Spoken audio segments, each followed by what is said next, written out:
Welcome to Book Buddies, where today we are going to be looking into A Wizard's Guide to Defensive Baking. I had a lot of fun with this book and I'm looking forward to talking about it. So it centers on Mona. She is a 14-year-old girl living in a magical world and she works at her aunt's bakery. She's a little bit of a wizard. She can kind of create life out of food. Specifically, she has her little sourdough starter set with Bob, who's alive, but she's not really that good at it and she wants to learn more. That is until she's accused of murder and thrust into a new world a little bit, and she has to learn more about her powers and kind of take control of the situation. So I thought that the magic in this story was a real highlight. I've come across stories with magical food, but it's more about like what will happen if you eat them. For example, if you eat this, you'll fall in love with someone, or if you eat this, you'll grow super powerful. However, I don't really see a lot of magic where you're controlling food. I think specifically as Mona becomes more confident with herself, we see that she's able to create these giant gingerbread men and they come to life to help fight. It definitely reminded me of Mongo in Shrek 2, where he's a giant gingerbread man who's alive and can fight for them. And I like how fast-paced this is mostly. I mean, you're thrust into the action almost immediately.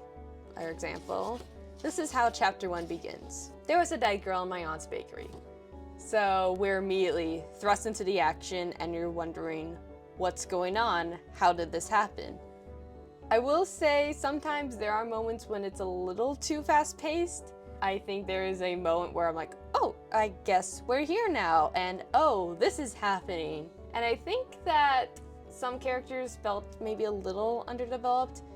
And I wanted to know specifically more about this world. We know specifically about Mona's powers, and we see she has a chat with somebody else who has a very unique power set. I think she's able to control the dead a little bit, or she's riding a horse that appears to be dead. But I wanted to learn a little bit more about other powers in this world and the world itself, because I think that's a really fun part about fantasy novels. However, even though some characters felt maybe a little underdeveloped, that is not the case at all with Mona. She is a really, really fun protagonist. She's 14 years old, and she does go through some very scary times throughout this story, specifically being accused of murder in the beginning, and then she kind of has to become a leader to save everybody. And she never forgets about it. She's stressed about it, but she still feels like a 14-year-old.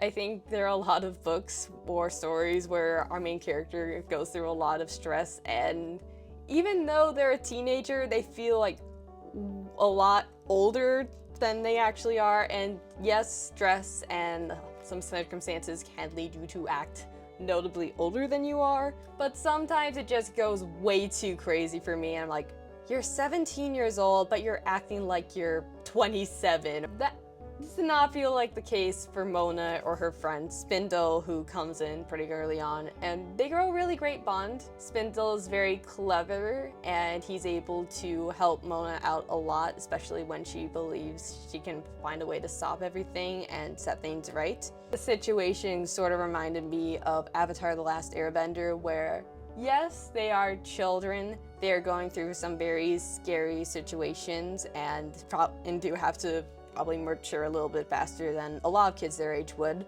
but they still feel like kids at the end of the day, and they're even able to have a little bit of fun. So I really like that about this book. And also the prose of the story is really fun.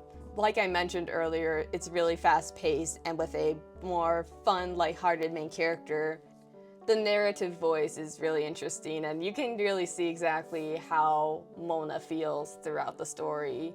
And she's not, even if she's a little awkward and not entirely sure about herself, we can see how fed up she is at times and how she really feels. But she's also able to feel vulnerable, which makes her a little bit more relatable.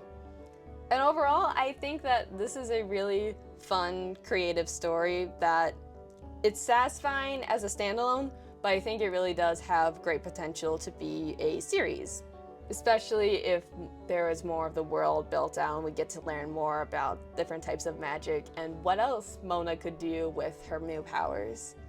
And I would say if you are looking for a fun fantasy novel that's a little bit more lighthearted, a little bit silly, and not too intense, you will definitely enjoy this. And I overall just had a lot of fun with it. So those are my thoughts. If you enjoyed this, please share it with your friends. I'm Louisa Hammond, and I'll see you next time.